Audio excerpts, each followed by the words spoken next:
Willkommen, bienvenue, welcome once again to another live stream. I have in the studio, of course, the incredible man himself, the other man with the hat, David Chernick, and myself, he of many purple hats, Gareth Wax.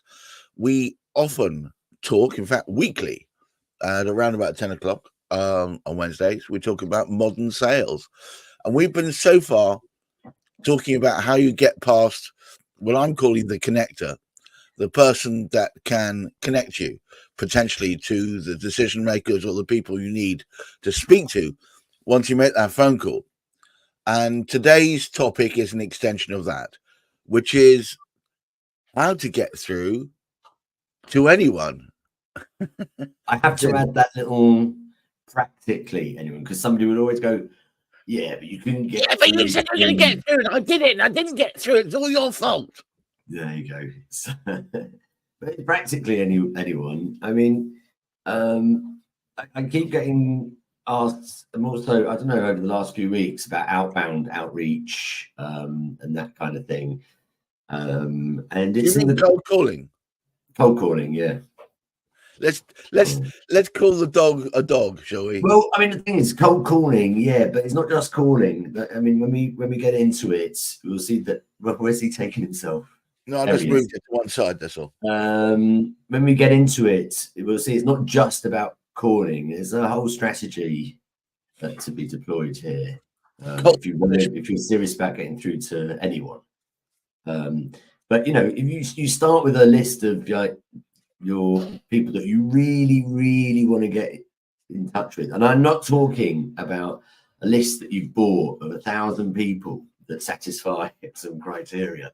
These are not 1,000 people that you desperately have to speak to. These are just cannon fodder, yeah, for your automated, lead gen, which we still get on a daily basis.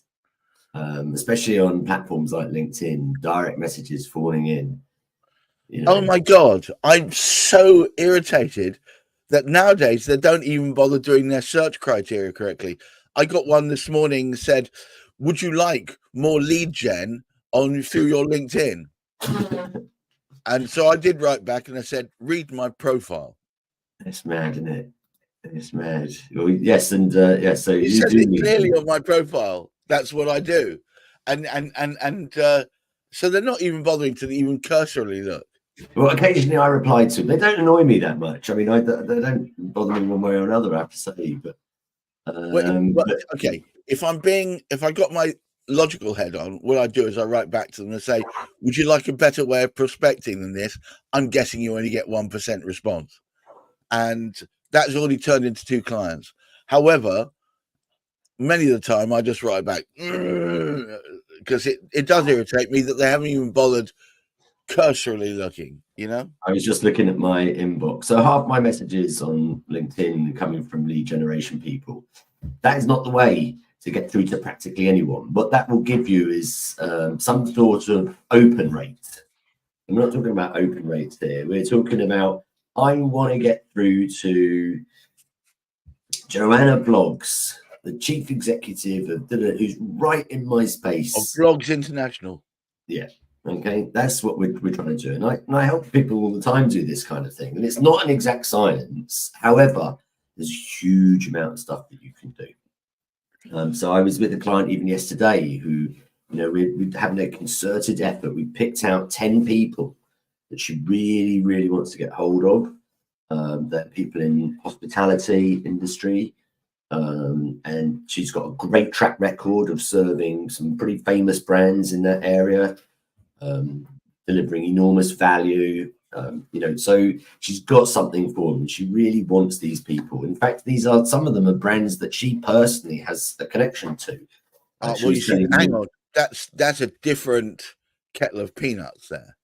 If she's got a personal connection to the brand, that already changes her personal ethos about the whole thing, because instead it's connected to her. She's got some sort of. Well, this is really the point.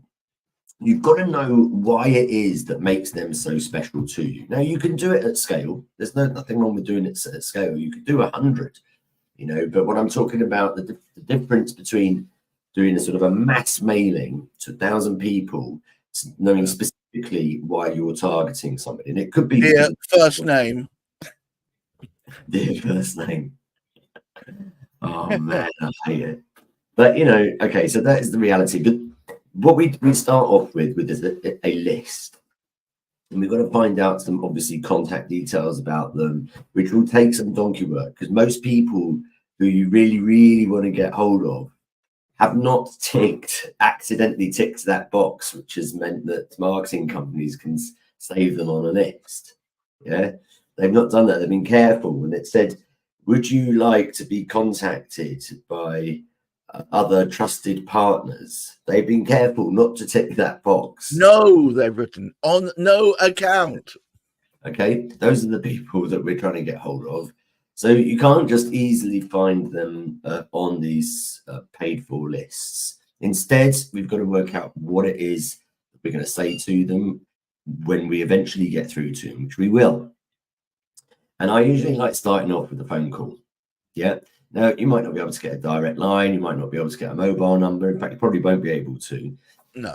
But, you know, if they work for a company, there'll be a switchboard number. That's the one you're going to call. It's the one you're going to call. You're going to start off with that. And you are going to be speaking to that person who, in a previous episode of that, some might call a gatekeeper. You call them a connector. I call them, until I know what their job title is or who they are, they're just the answerer. They're the person that answered the call. They are paid to do a job there. Yeah, and that job is probably not to make sure that nobody gets through to the decision maker. I think connector sounds nicer. Yeah. So we phone them up, we ask for them by name, and we'll probably be asked, well, are they expecting your call?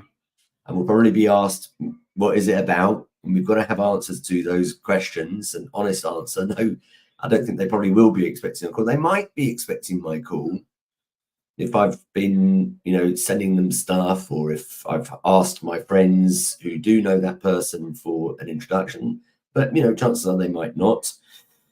Here we can use all sorts of communication tactics like pacing and leading, and that's probably enough information for another. I would have thought the first thing you do in that same morning is send a message, or not send a message, write a comment on any kind of content they've produced or been a party to. So where it illustrates an interest and not just you're trying to sell something. Right, they've written about the onward march of AI. You might write, I'm very concerned with this too. In fact, I've been talking about it a lot within my own firm. I'd love to discuss it still further.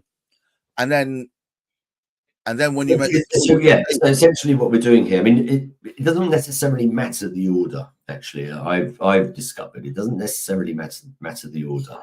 What we're trying to do here is to build up a series of contacts, touch points, touches.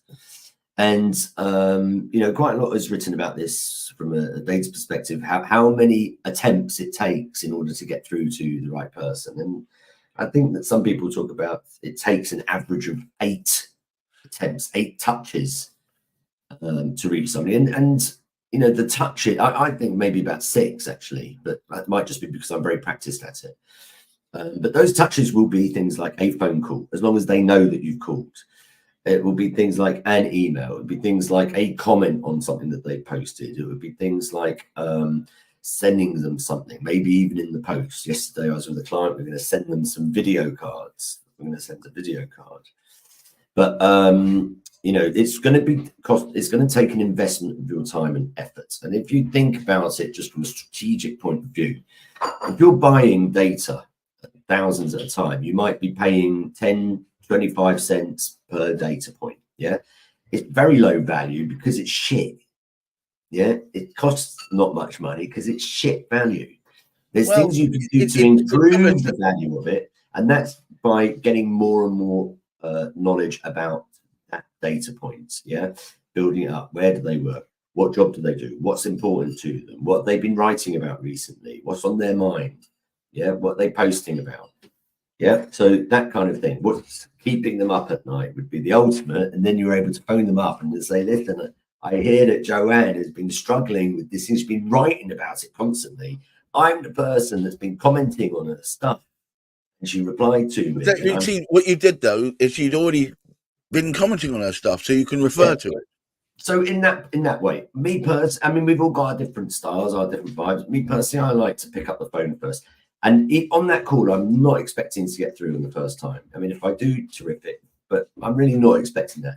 I will be getting a little bit of data to increase the value of the data that I have. And I'll probably be getting, I could well be getting information about what that person's movements are. If they have a secretary, who that secretary might be, the name of the answerer, so that when I phone up next time and I go, yo, is it Bob? Yeah, it's David again. Yeah. So I've got something, and these are all tiny little bits of extra value that we're adding to that data point. Okay. Right. So once I've accumulated quite a bit of data, it turns from being a 25-cent, piece of data to perhaps a $25 piece of data, $50. Ultimately, there's going to be worth, a winning client, hopefully. So, but it's been building up that picture. Having sent and having phoned them up, I'll probably follow up with an email. Yeah, it's going to be a struggle and an investment of time to be able to find their email, but you can do that. Right. I might want to start getting some more contact information. I might have their address, physical address. I might write to them. But either way, I'm going to have to find 6 to 8 attempts to connect with them. And that builds up over time. Ultimately, if you look at what happens in the real world, that answerer might well say, well, you know what, they're not going to be able to speak to you this side of the summer. So, maybe try back in September, because we've got our financial year. And I'm writing all of this down. September, hi, you might or might not remember me. We spoke a few months ago. You said that probably not until September. It's now September. Can I speak to Joanne? Yeah. And so after a little while, you're developing and establishing a little bit of connection and relationship. So this is how you do it. This is how you get through to practically anyone. You'll notice that there's no sort of tricks of the trade. It's not magic that this happens. The trick of the trade is to do things like be persistent, to collect your data and be fastidious about the data that you're collecting. To schedule in your CRM, in your calendar, however you manage your time, these attempts to connect, a record and a history of things that you've sent to them, you interacted with them, you will get through. I think it's important to consistently interact with posts they've put out. So don't just interact with one or two of them. Interact with a few that are talking about the topic or showing your level of intention. So when you actually speak to them, you're speaking authentically, that you actually say, I really am interested in this thing. I have been following this.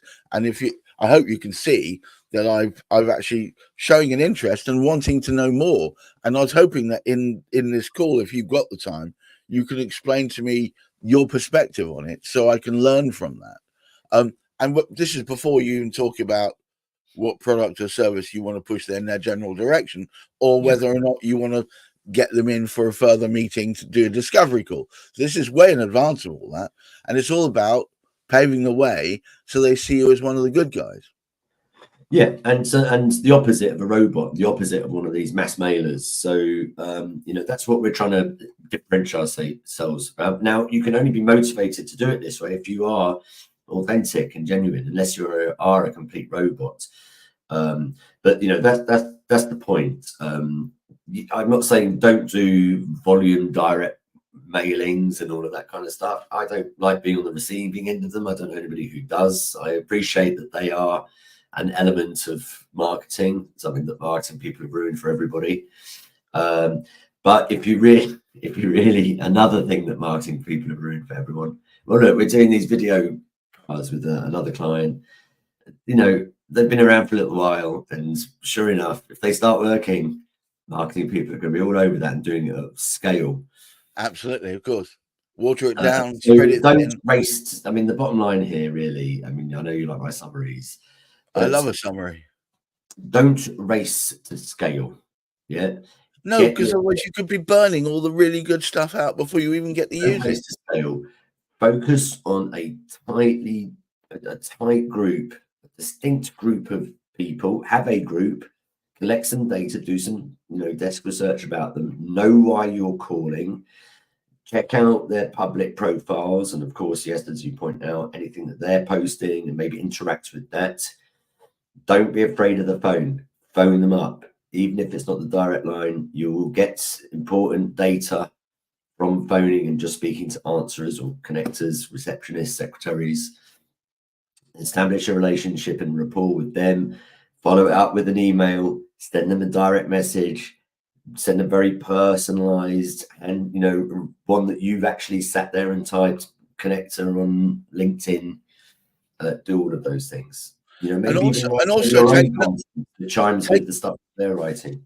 Take note of every person's name you interact with, where it's a security guard, through to the secretary, through to the office manager, through to one of the other directors.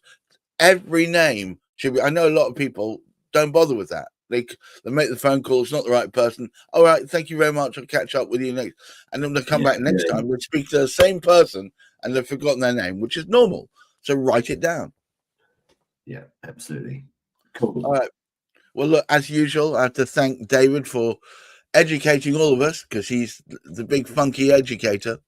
And just remember, everybody, it's not a sprint. The whole of this is not a sprint. We're in the new world now, where people need to know each other authentically before proper decisions are made. It's less knee-jerk sales. We're going to plug our gig. Can we plug our gig? 12th of July. Plug the damn thing. Make your way to Boreham Woods. Gareth and I will be performing at the Wellington. It won't be a conversation about sales. It will be a music night. It'll be designed to get your feet tapping and hopefully jiggling. See what I did there? Yeah, that's the one. And I'll be playing live percussion over the top of some amazing tunes that David will be spinning. The Wellington in Boreham Wood is well known as a music venue, so it's set up for that. Drinks, of course, pub prices, but come along and enjoy yourself. What time are we starting and when? It's the 12th of July in the evening. All right, so it's going to be fun. Cool. All right, guys, we'll check that out, and I'll actually do some posts about it, I think, in the next few days as well. But look out for that sort of thing. But until next time, thank you all for listening. Oh, wow, we've got some comments come through. Alan Rick says, in the same way that young people no longer use the phone to talk, do you think non-verbal contact will become the norm? I'd see that we could do a whole topic on that. So I've got very strong. I agree with you, but in the main, the people you're trying to influence aren't, in the main, I'm not saying all of them, probably aren't going to be the young people. They're probably going to be slightly older. And I don't think they're at the point. Maybe in 10 years it might become the norm, but right now there has never been a generation that has used the phone more than young people, actually. And they might not be using. I mean, I wouldn't say verbal communication, but vocal communication. Yeah, I don't know. Voice recordings and voice stamps and things like that seem to be quite a big thing, especially on LinkedIn now with young people. Right, well, let's take that as a topic. Thank you very much, Alan. I hope you're doing well, my man. Ciao, ciao. All right, man. All right, so, guys, all of you take care of yourself. Remember, stay focused. Oh, thanks, Alan. He's giving us a thumbs up. But I'll tell you what, I always learn something new, even though I've been involved in it for a number of years. I always learn something new, so as well, we're checking them out. We are gathering together. We are gradually putting them up onto a YouTube, which we'll probably be unveiling at some point in the future. My teammate Anger is busy codifying and putting them all together, even as we speak. Until the next time, keep your feet on the ground and keep reaching for the stars. Oh dear, it's terrible, isn't it? Cool. And thank you very much for that, Treacle himself. Until next time, make sure you try and stay focused. Keep pushing forward and look after that mental health. Take care. Bye-bye now. Ciao, ciao.